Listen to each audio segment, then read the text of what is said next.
بسم اللہ الرحمن الرحیم الحمدللہ رب العالمین والصلاة والسلام علی سید الانبیاء والمرسلین اما بعد فاعوذ باللہ من الشیطان الرجیم بسم اللہ الرحمن الرحیم نویت سنت الاعتکاف۔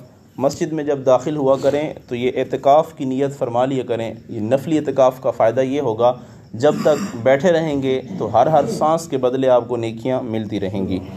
اللہ کے محبوب صلی اللہ تعالیٰ علیہ وآلہ وسلم کے پیارے نبی عن ابی ہریرہ رضی اللہ تعالی عنہ، حضرت ابو ہریرہ رضی اللہ تعالی عنہ بیان فرماتے ہیں ان النبی صلی اللہ تعالی علیہ وآلہ وسلم قال، اللہ کے محبوب صلی اللہ تعالی علیہ وآلہ وسلم نے ارشاد فرمایا، خیر یوم طلعت علیہ الشمس یوم الجمعۃ، بہترین دن جس میں سورج طلوع ہوتا ہے وہ جمعے کا دن ہے۔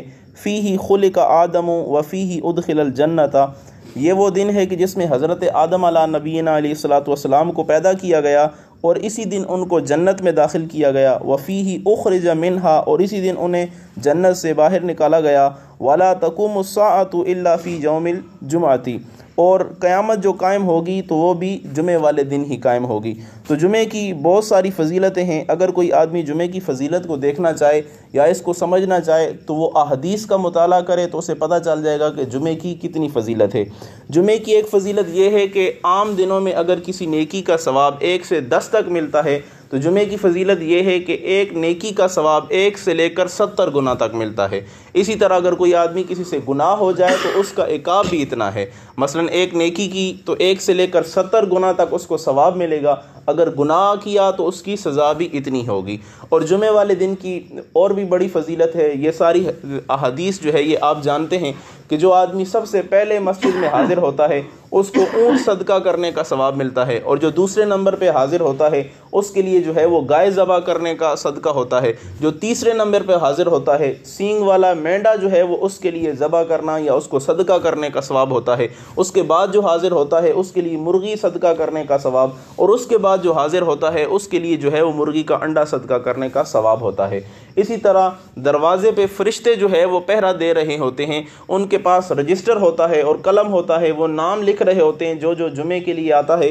تو جس وقت ممبر پہ امام صاحب آ کے خطبہ کے لیے خطبہ شروع کرتے ہیں تو وہ فرشتے اپنے رجسٹر جو ہے وہ لپیٹ کے آ کے بیٹھ جاتے ہیں، خطبہ سنتے ہیں۔ اور اسی طرح حضرت اوس بن اوس ثقفی رضی اللہ تعالیٰ عنہ بیان فرماتے ہیں، حضور علیہ الصلوۃ والسلام نے فرمایا، جو آدمی جمعے کے لیے گھر سے نکلتا ہے پھر وہ اچھی طرح غسل کرتا ہے، خوشبو لگاتا ہے، پیارے خوبصورت کپڑے پہنتا ہے اور امام کے قریب آ کے بیٹھ جاتا ہے، اور امام جو کہتا ہے وہ اچھی طرح سنتا ہے اور 2 لوگوں کے درمیان آ کے نہیں بیٹھتا، جہاں جگہ ملتی ہے وہاں بیٹھ جاتا ہے، یہ مفہوم ہے۔ اور وہاں پہ کسی کنکر وغیرہ کے ساتھ نہیں کھیلتا، یعنی خاموشی کے ساتھ اور توجہ کے ساتھ امام کا خطبہ سنتا ہے، تو حضور علیہ الصلوۃ والسلام نے فرمایا، کان لہ کل عمل خطوۃ عمل سنت، حضور علیہ الصلوۃ والسلام نے فرمایا کہ اس کا ہر عمل، یعنی جتنے اس نے راستے میں قدم اٹھائے ہیں ہر قدم پہ اس کو جو ہے وہ 1 سال روزے اور 1 سال قیام کا ثواب ملتا ہے۔ اب جتنے اس نے قدم اٹھائے ہیں وہ خود حساب لگا لے، 10 قدم اٹھائے ہیں تو 10 سال روزے اور 10 سال جو ہے وہ اس کو قیام کا ثواب ملتا ہے۔ اور مسجد میں بیٹھ کے صرف سانسیں بھی لیتا رہے گا تو اس کا ثواب بھی ملتا رہے گا۔ اور جس وقت حضور علیہ الصلوۃ والسلام نے یہ بھی فرمایا، اللہ کے پیارے حبیب صلی اللہ تعالیٰ علیہ وآلہ وسلم نے فرمایا کہ جمعے والے دن ایک ایسی گھڑی ہوتی ہے کہ جس میں اللہ تعالیٰ سے بندہ جو چیز مانگتا ہے اللہ تعالیٰ وہی چیز اس کو عطا کر دیتا ہے۔ اور حضرت جابر رضی اللہ تعالیٰ عنہ کی روایت ہے، انہوں نے بیان فرمایا کہ حضور علیہ الصلوۃ والسلام نے فرمایا کہ جمعے والے دن 12 گھڑیاں ایسی ہیں کہ جس میں اللہ تعالیٰ سے کوئی آدمی مانگتا ہے تو اللہ تعالیٰ اسے ضرور عطا فرماتا ہے، اور وہ وقت ہے کہ جس وقت بندہ نماز پڑھتا ہے، یعنی اس سے مراد یہ ہے کہ عصر کا آخری وقت ہے۔ عصر کا جو آخری وقت ہوتا ہے تو بندہ جب مسجد میں حاضر ہو جاتا ہے تو مسجد میں آ کے بیٹھ جاتا ہے، تو مسجد میں بیٹھنا، نماز کے انتظار میں بیٹھنا، یہ بھی نماز ہی ہے۔ تو اس وجہ سے بندہ وہ آ کے مسجد میں بیٹھ جاتا ہے، نماز کا انتظار کرتا رہتا ہے، تو اس وقت جو دعا بھی کرتا ہے اللہ تعالیٰ اس کی دعا قبول فرماتا ہے۔ تو ہمیں بھی چاہیے جمعے کی فضیلت کو سمجھتے ہوئے، اور اسی طرح حضور علیہ الصلوۃ والسلام نے یہ بھی فرمایا کہ جمعے والے دن مجھ پہ کثرت سے درود پڑھا کرو۔ تو صحابہ نے عرض کی، یا رسول اللہ آپ تو زندہ ہیں، ہم آپ درود شریف پڑھتے ہیں تو آپ تک پہنچا دیا جاتا ہے، لیکن آپ جب وفات پا جائیں گے، آپ کا جسم جو ہے وہ بوسیدہ ہو چکا ہوگا، تو حضور علیہ الصلوۃ والسلام نے فرمایا ان اللہ حرم علی الارض انبیاء اجساد انبیاء، حضور علیہ الصلوۃ والسلام نے فرمایا اللہ تعالیٰ نے یہ زمین پہ حرام کر دیا ہے کہ وہ نبیوں کے جسموں کو کھائے. یہ نبی جو ہے وہ قبروں میں زندہ ہوتے ہیں، اور جو درود شریف مومن پڑھتا ہے وہ فرشتے جو ہے وہ اس کے ذریعے پہنچا دیتے ہیں. تو اہل محبت کا درود حضور علیہ الصلوۃ والسلام خود سنتے ہیں اور اس کا جواب بھی دیتے ہیں، اور بعض لوگوں کا درود جو ہے وہ فرشتے پہنچا دیتے ہیں. تو ہمیں چاہیے حضور علیہ الصلوۃ والسلام پہ کثرت سے درود پاک پڑھیں. یہ محبت کی بھی علامت ہے، بخشش کی علامت بھی ہے، اور درجات میں بلندی کی بھی علامت ہے. باقی جمعے کے دن کوشش کیا کریں، ہفتے میں ایک دن آتا ہے، یہ رحمتوں بڑا، یہ سعادتوں بڑا دن ہوتا ہے، تو اس میں کوشش کریں جلدی سے جلدی غسل کر کے، نئے کپڑے پہن کے، خوشبو لگا کے جو ہے وہ مسجد میں بیٹھیں، تاکہ جتنی اس کی فضیلت ہے، جتنی رحمتیں ہیں، جتنی برکتیں ہیں، ان کو جو ہے وہ ہم اپنے دامنوں میں سمیٹ سکیں. اللہ سے دعا ہے اللہ تعالی ہم سب کو جمعے کی فضیلت سمجھنے اور ان احادیث پہ عمل کرنے کی توفیق عطا فرمائے.